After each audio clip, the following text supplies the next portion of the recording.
So Eric wants to make a statement. He said this a few times this morning, and I don't hate it. I don't hate the idea, but he wants to make a statement, and he wants Minuski fired, just to kind of nice guy. I don't wish him ill will. Just to kind of prove to the fans they're still trying to improve. To do something. They're still in it for the last 4 weeks. I don't think it'll help. I don't think the defense will get much better if they get better at all. But do you think that the Skins will make a move on the coaching staff? I don't, and I don't know. I don't know if that would bring about the change they're looking for on defense. And yeah, the defense has been putrid the last few weeks. I mean, over 400 yards allowed in 4 of the last 5 games. I mean, they simply are a shadow of what they had been to start the year when they were basically a top 5 unit. And sure, when a team one unit regresses that much, you certainly have to start pointing your finger at the coaching staff. But I don't know if removing a coordinator with 4 games to go is going to elicit the type of change that you're looking for. I think everything will be on the table in the offseason, however. Well, why wouldn't we try to change something up? Why wouldn't we change some schemes up? Let's look at it. Let's have some different set of eyes. Absolutely. The offense, at least you've had the injuries, right? You could at least say, well, that's, Jay's just doomed with the injuries. But defensively, Minuski's basically had a healthy group there with his key guys. Sure, Dunbar's been out and some other guys that, Ioannidis missed a game or two, whatever. But by and large, the defense has fallen off a cliff. Why not get a fresh set of eyes? Otherwise, you're just saying coaches that have no impact. No, that's not the point I'm trying to make. I'm just saying with 4 games to go, you've got so much season behind you at this point. I mean, if you were going to make a change, I mean, I'd be in favor of making one 2 or 3 weeks ago. Mm-hmm. I just don't know with 4 games left what type of effect that's going to have. I mean, at this point, at this point, you just need the guys that are in your building. You got to rally them, and hopefully you can eke out 2 to 3 wins. I just don't see it happening. If Jay, let's say whatever happens, they lose and miss the playoffs, however many, doesn't matter. Mm-hmm. Just miss playoffs again. 5th year, 1 playoff appearance. Does Jay get the out that he was riddled with injuries?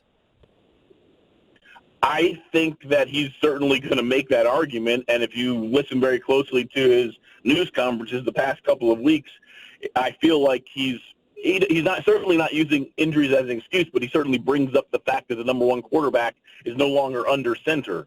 I think if you are his boss and you are evaluating the job of your coaching, how do you evaluate how your coach is doing when you have that many key injuries?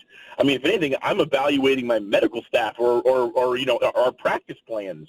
I mean, something has to give here. 2 years in a row, they've been one of the most injured teams in the NFL. I mean, I'm going to start looking at processes and practice time and how we're doing things in the weight room, in the training room. I was talking to someone when I was reporting that quarterback story over the weekend who said the number of injuries they've suffered on the O-line is beyond ridiculous, and if he were running the team, that's exactly what he'd be focusing on right now is what are we doing that is so different from the other 31 teams that has us continually losing offensive linemen. It can't just be chance. When you have it happen this frequently over the course of 2 years, is it because they stay on the field 30 minutes longer than every other position group working on things? Is there too much practice? You got to start looking at those types of things and figure out this injury problem. Because how do you evaluate Jay Gruden when he's playing his last 4 games with Mark Sanchez? You can evaluate the first 3 years he didn't have as many injuries, and I understand he took over a terrible situation. So year 1, maybe give him a pass. They made the playoffs once. They were 9-7, lost their playoff game, so 9-8. After 3 years, I would have said he's a 500-ish type coach. He's mediocre. Yeah. I'll be honest, guys. I've covered him for most of his tenure, and I don't really know that I'd put him in the significantly above average category. That said, I think that he does get a pass and will get a pass on this year. Simply because of the injuries at key positions. I think next year is going to be a critical year for him. I think if they don't show significant improvement next season, I think they will be looking at regime change at Redskins Park for sure. And that's fair. I mean, beyond the quarterback, I mean, the line It's unbelievable how many different line formations they have had in the last 2 seasons.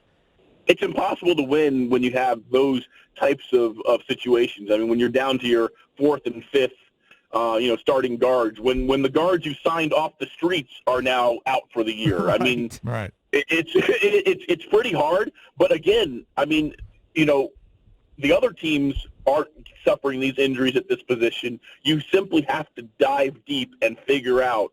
It can't be chance at this point. It's happening too much at one position. There has to be a reason. There has to be a causation for why this is happening.